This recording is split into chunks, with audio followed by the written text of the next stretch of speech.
नमस्कार। प्रादेशिक समाचार के साथ मैं चंदन कुमार कौंडिल्य। पहले मुख्य समाचार। प्रधानमंत्री नरेंद्र मोदी ने भाजपा के स्थापना दिवस पर कार्यकर्ताओं से कहा, कृषि कानूनों, सीएए और श्रम कानूनों के बारे में प्रचारित की जा रही हैं भ्रामक बातें। केंद्र सरकार ने 45 वर्ष और उससे अधिक आयु के सभी कर्मचारियों को कोविड टीका लेने को किया अनिवार्य। झारखंड उच्च न्यायालय ने रांची सदर अस्पताल में 300 बेड चालू नहीं होने पर जताई नाराजगी। मुख्य सचिव ने अद्यतन स्थिति से कराया अवगत। और प्रधानमंत्री कल शाम 7 बजे परीक्षा पे चर्चा कार्यक्रम में छात्रों, शिक्षकों और अभिभावकों से करेंगे बात। कार्यक्रम के लिए करीब 14 लाख प्रतिभागियों ने कराया है पंजीकरण। और अब समाचारों से पहले एक जरूरी संदेश। कोविड मरीजों की संख्या फिर से बढ़ रही है, इसलिए सभी श्रोताओं से अपील है कि कोई भी कोताही न बरतें, सभी सुरक्षा उपायों का पालन करें और 45 वर्ष से ऊपर के सभी लोग बेहिचक टीका लगवाएं। सुरक्षित रहें और 3 आसान उपायों का पालन करें। मास्क पहने, 2 गज की दूरी है जरूरी, सुरक्षित दूरी बनाए रखें, हाथ और मुंह साफ रखें। और आइए चलते हैं अब समाचारों की ओर। प्रधानमंत्री नरेंद्र मोदी ने कहा है कि गलत बातें प्रचारित की जा रही हैं, चाहे वो कृषि कानूनों के बारे में हो, नागरिकता संशोधन कानून के बारे में हो या श्रम कानून के बारे में। भारतीय जनता पार्टी के 41वें स्थापना दिवस समारोह को संबोधित करते हुए श्री मोदी ने ये बातें कही।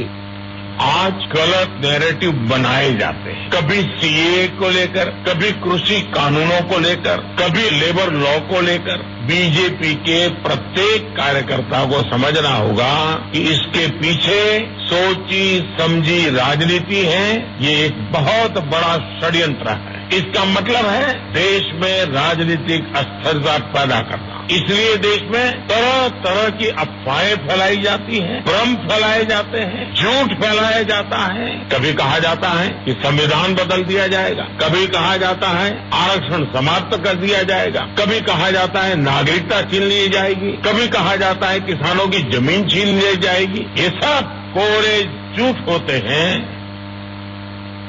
श्री मोदी ने भाजपा कार्यकर्ताओं से लोगों के बीच जाकर उन्हें जागरूक करने का आह्वान किया। उन्होंने कहा कि पार्टी न केवल राष्ट्रीय हितों का प्रतिनिधित्व करती है, बल्कि क्षेत्रीय आकांक्षाओं की भी पूर्ति करती है।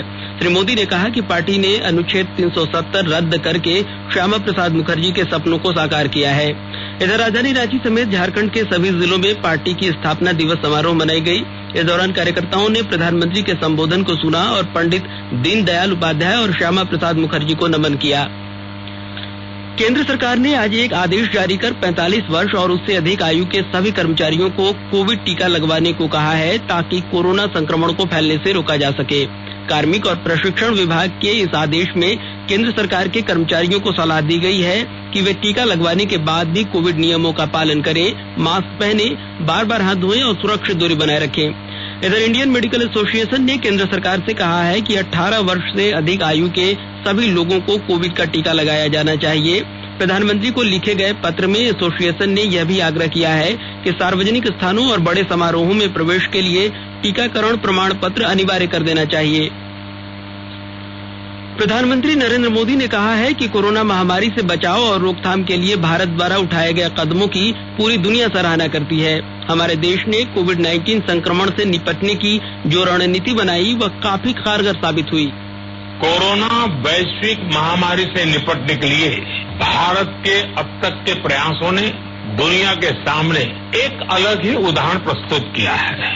भारत दुनिया के उन देशों में है जिसने कोरोना वायरस की गंभीरता को समझा और समय रहते इसके खिलाफ एक व्यापक जंग की शुरुआत की। भारत ने एक के बाद एक अनेक निर्णय किए, उन फैसलों को जमीन पर उतारने के लिए भरसक प्रयास किया। जो भी आवश्यक निर्णय करने की जरूरत पड़ी, एक्सपर्ट की मदद से करते रहे। हर स्तर पर भारत एक के बाद एक प्रोएक्टिव होकर के फैसले करता गया। झारखंड उच्च न्यायालय ने कोरोना काल में भी रांची सदर अस्पताल में 300 बेड चालू नहीं किए जाने पर गहरी नाराजगी जताई है। मुख्य न्यायाधीश डॉक्टर रवि रंजन और न्यायाधीश सुजीत नारायण प्रसाद ने आज इस मामले पर सुनवाई के दौरान कहा कि सरकार ने इसे प्राथमिकता नहीं दी। सुनवाई के दौरान राज्य के मुख्य सचिव सुखदेव सिंह वीडियो कॉन्फ्रेंसिंग के जरिए उपस्थित हुए। अदालत ने मुख्य सचिव से कहा कि अभी रांची के सभी अस्पतालों में बेड फुल हो गए हैं और कोरोना मरीजों की संख्या बढ़ती जा रही है। मुख्य सचिव होने के नाते राज्य की स्वास्थ्य व्यवस्था देखने की जिम्मेदारी आपकी है। अदालत ने इस अस्पताल में 500 बेड शुरू करने को कहा था, लेकिन अधिकारियों की लापरवाही से चालू नहीं हो सका। मामले में अगली सुनवाई 13 अप्रैल को होगी। राज्य के पुलिस महानिदेशक नीरज सिन्हा ने राजधानी रांची में कोरोना के तेजी से बढ़ रहे मामलों को लेकर सभी चौक चौराहों पर सघन मास्क चेकिंग अभियान चलाने का निर्देश वरीय पुलिस अधीक्षक सुरेंद्र कुमार झा को दिया है। उड़नदस्ता दल बनाने और बिना मास्क वालों के खिलाफ कार्रवाई करने को भी कहा है। इधर कोरोना संक्रमण को लेकर दुमका जिले में निषेधाज्ञा लगा दी गई है। इस सिलसिले में आज उपायुक्त और पुलिस अधीक्षक के नेतृत्व में अधिकारियों और पुलिस जवानों ने शहर में फ्लैग मार्च किया। इस दौरान कोरोना प्रोटोकॉल का पालन नहीं करने वाले 2 दुकानों को सील कर दिया गया। उपायुक्त ने कहा कि दुकानदारों से बिना मास्क के लोगों को दुकान में प्रवेश न करने दें और सामाजिक दूरी का पालन सुनिश्चित करें। इधर पलामू में भी कोरोना के बढ़ रहे मामलों को देखते हुए उपायुक्त शशि रंजन ने आज मेडिकल कॉलेज और अस्पताल में बनाए गए डेडिकेटेड कोविड केयर सेंटर का निरीक्षण किया। उन्होंने अधिकारियों को पर्याप्त बेड की व्यवस्था एवं साफ सफाई के संबंध में निर्देश दिए। उपायुक्त ने निगम क्षेत्र में चिन्हित 16 स्थानों पर कल से 2 दिनों तक व्यापक टीकाकरण अभियान चलाने को कहा है। गुमला जिले में भी आज उपायुक्त की अध्यक्षता में आयोजित जिला स्तरीय कार्यबल की बैठक में कोरोना संक्रमण से बचाव एवं रोकथाम को लेकर विचार विमर्श हुआ।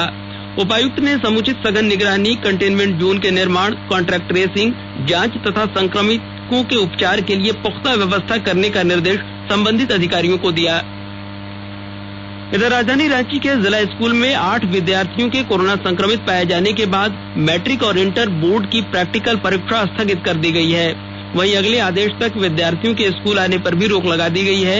डोरंडा स्थित सेंट एंटनी स्कूल के 6 छात्र और शिक्षक, वहीं डीएवी बरियातू में 2 शिक्षक कोरोना पॉजिटिव मिले हैं। इससे पहले विश्व एस्कॉट गर्ल्स स्कूल नामकुम में 16 कर्मी और बुंडू में कस्तूरबा गांधी आवासीय विद्यालय में 25 छात्राएं एक साथ पॉजिटिव पाई गई थी।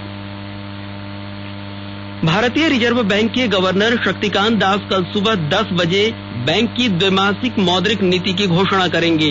बैंक की मौद्रिक नीति समिति की 3 दिन की द्विमासिक बैठक कल शुरू हुई।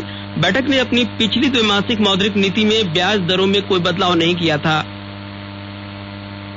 उपराष्ट्रपति एम वेंकैया नायडू ने कहा है कि राष्ट्रपिता महात्मा गांधी का अहिंसा का मंत्र न केवल भौतिक रूप से बल्कि वैचारिक रूप से भी सार्थक है। श्री नायडू आज गुजरात के दांडी में राष्ट्रीय नमक सत्याग्रह स्मारक पर समापन समारोह को संबोधित कर रहे थे।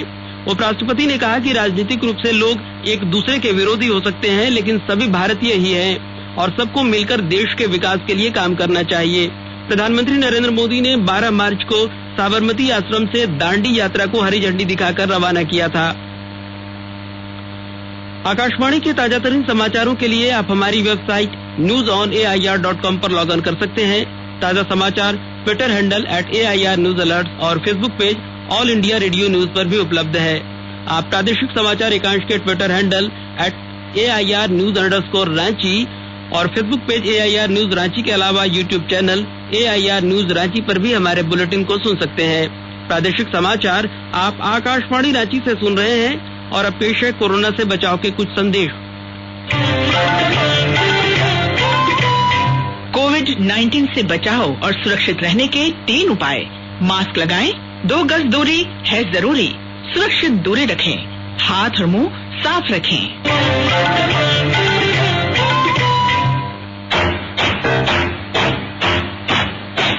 चलो मिलकर इस शुरुआत करें, चलो एक फैसला आज करें, मास्क नहीं तो टोकेंगे, कोरोना को रोकेंगे, चलो एक वादा करते हैं, चलो एक वादा करते हैं, मास्क नहीं तो टोकेंगे, कोरोना को रोकेंगे। भारत सरकार द्वारा जनहित में जारी। प्रादेशिक समाचार में आपका फिर से स्वागत है। बिहार सरकार के पूर्व मंत्री बंदी उरांव के निधन पर केंद्रीय मंत्री अर्जुन मुंडा, मुख्यमंत्री हेमंत सोरेन और वित्त मंत्री रामेश्वर उरांव समेत कई नेताओं ने शोक व्यक्त किया है। श्री उरांव बिहार में छोटा नागपुर संथाल परगना कांग्रेस के अध्यक्ष रह चुके थे। जनजातीय आयोग के उपाध्यक्ष के तौर पर पेशा कानून बनाने में अहम भूमिका निभाई थी। श्री उरांव भारतीय पुलिस सेवा के अधिकारी भी थे। उन्होंने वर्ष 1980 में गिरिडीह जिले का पुलिस अधीक्षक पद पर रहते हुए नौकरी छोड़ दी थी। राजनीति में आने के बाद उन्होंने सिसई विधानसभा क्षेत्र का 4 बार प्रतिनिधित्व किया था। चतरा जिले के राजपुर थाना क्षेत्र स्थित टिकवा पत्थर मोड़ के समीप से पुलिस ने लगभग 450 ग्राम अवैध नशीले पदार्थ के साथ अंतर्राज्यीय तस्कर गिरोह के 2 सदस्यों को गिरफ्तार किया है। अनुमंडल पुलिस पदाधिकारी अविनाश कुमार ने बताया कि पुलिस और सीआरपीएफ की संयुक्त टीम को ड्रग माफियाओं के खिलाफ यह सफलता मिली है। इनके खिलाफ आगे भी कार्रवाई जारी रहेगी। तस्करों से बरामद ब्राउन शुगर की अंतर्राष्ट्रीय बाजार में कीमत 43 लाख रुपए आंकी गई है।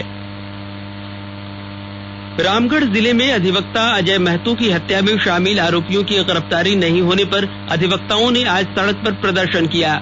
3 अप्रैल को हुई इस हत्या के बाद से अधिवक्ता लगातार न्यायिक कार्यों का बहिष्कार करते आ रहे हैं। जिला अधिवक्ता संघ के अध्यक्ष ने कहा कि कल तक आरोपी यदि पकड़े नहीं जाते हैं तो आंदोलन और तेज किया जाएगा। प्रधानमंत्री नरेंद्र मोदी कल शाम 7 बजे परीक्षा पे चर्चा के दौरान छात्रों, शिक्षकों और अभिभावकों के साथ बातचीत करेंगे। यह कार्यक्रम कोविड महामारी के दौरान लगाए गए प्रतिबंधों के कारण वर्चुअल माध्यम में आयोजित किया जाएगा। कार्यक्रम में प्रधानमंत्री बिना किसी तनाव के परीक्षा देने और परीक्षा में शामिल होने के लिए विचार और सुझाव साझा करेंगे। परीक्षा पे चर्चा के 4थे संस्करण की प्रतियोगिता में लगभग 14 लाख प्रतिभागियों ने अपना पंजीकरण कराया है, जबकि रचनात्मक लेखन प्रतियोगिता में 10,50,000 छात्रों, 2,60,000 शिक्षकों और 92,000 अभिभावकों ने भाग लिया है। यह पहला मौका है जब 81 देशों के छात्रों ने रचनात्मक लेखन प्रतियोगिता में भाग लिया है। और अब संक्षिप्त खबरें। रांची विश्वविद्यालय में कल से स्नातक और स्नातकोत्तर की सभी कक्षाएं ऑनलाइन होंगी। बिना मास्क के किसी को भी विश्वविद्यालय में प्रवेश की इजाजत नहीं होगी। कोरोना के बढ़ रहे मामले को देखते हुए विश्वविद्यालय प्रशासन ने यह फैसला किया है। धनबाद जिले के गल्फरबाड़ी इलाके से अवैध कोयला के साथ 2 आरोपियों को आज गिरफ्तार किया गया है। कोयले को कुमारधुबी से मुगमा की ओर एक वाहन में ले जाया जा रहा था। वहीं कोडरमा जिले के जयनगर थाना क्षेत्र स्थित शेषकरी गांव में हाथियों के झुंड ने एक बुजुर्ग को कुचलकर मार डाला। इलाके में 19 हाथियों के झुंड के आने से ग्रामीणों में दहशत है। और अंत में मुख्य समाचार एक बार फिर। प्रधानमंत्री नरेंद्र मोदी ने भाजपा के स्थापना दिवस पर कार्यकर्ताओं से कहा, कृषि कानूनों, सीएए और श्रम कानूनों के बारे में प्रचारित की जा रही हैं भ्रामक बातें। केंद्र सरकार ने 45 वर्ष और उससे अधिक आयु के सभी कर्मचारियों को कोविड टीका लेने को किया अनिवार्य। झारखंड उच्च न्यायालय ने रांची सदर अस्पताल में 300 बेड चालू नहीं होने पर जताई नाराजगी। मुख्य सचिव ने अद्यतन स्थिति से कराया अवगत। और प्रधानमंत्री कल शाम 7 बजे परीक्षा पे चर्चा में छात्रों, शिक्षकों और अभिभावकों से करेंगे बात। कार्यक्रम के लिए करीब 14 लाख प्रतिभागियों ने कराया है पंजीकरण। इसके साथ ही आकाशवाणी रांची से प्रादेशिक समाचार का यह बुलेटिन समाप्त हुआ। नमस्कार। घर में रहिए, सुरक्षित रहिए और सुनते रहिए आकाशवाणी।